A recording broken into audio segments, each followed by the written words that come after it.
Welcome to Isotonic Fishing. Today's video is about rods.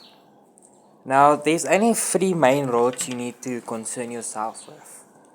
Now, the difference between rods, the big difference is look at the handles. See, this one has a long one, this one is short, this one is the same but just super short. Now, your big one is typically your biggest rods out of all the type of rods you can get. As you can see here, it is a 12-foot rod and it gives you a decent test curve. This one you use for sport carp fishing or just simple carp fishing.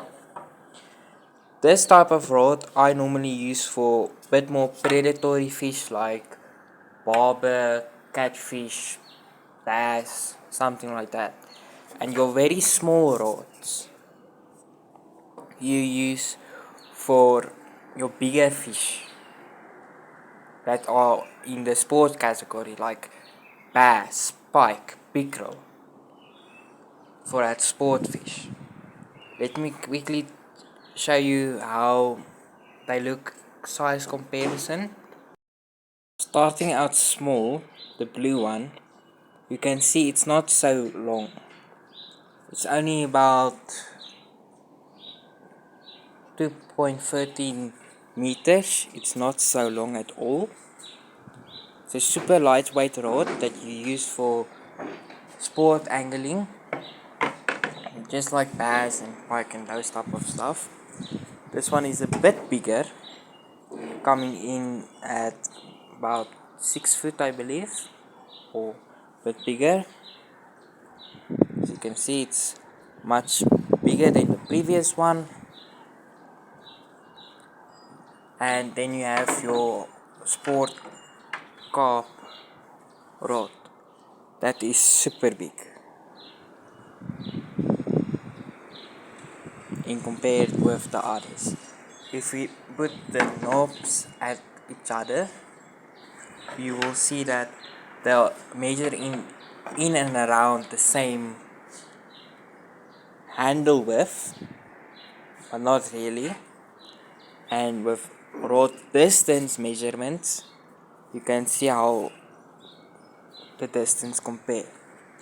Now, the main thing about your rods isn't really the color or the material of the rod itself, but its flexibility. Let me show you.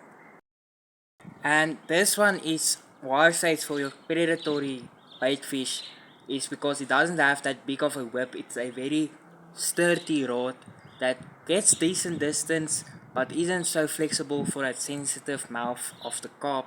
It's more of your predatory fish that gets hooked, and this rod stands very still and steady in that stream and when that runs.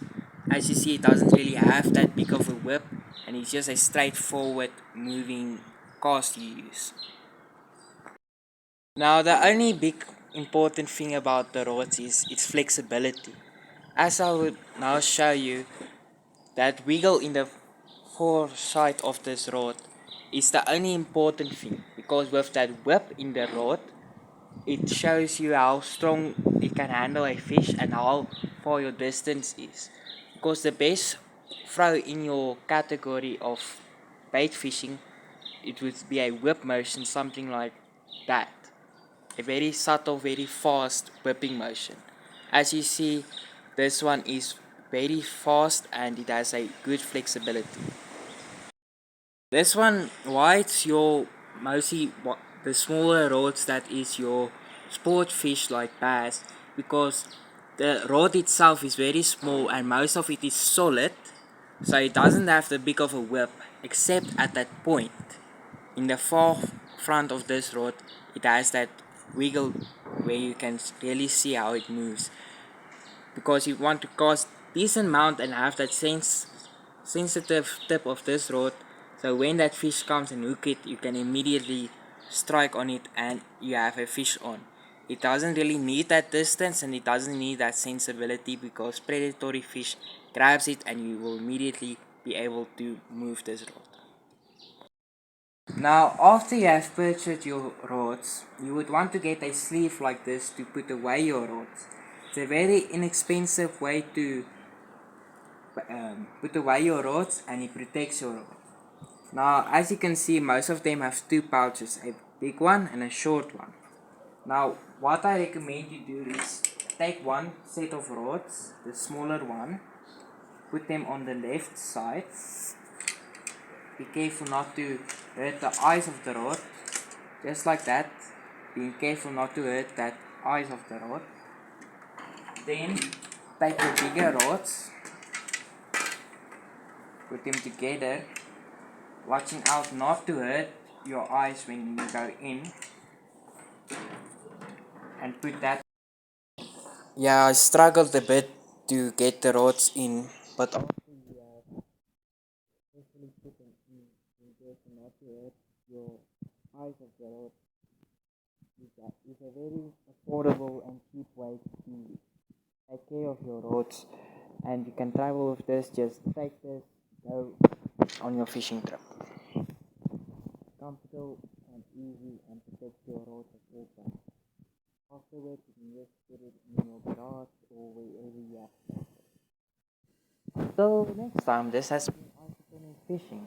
Feel free to like and comment, and go check out the gaming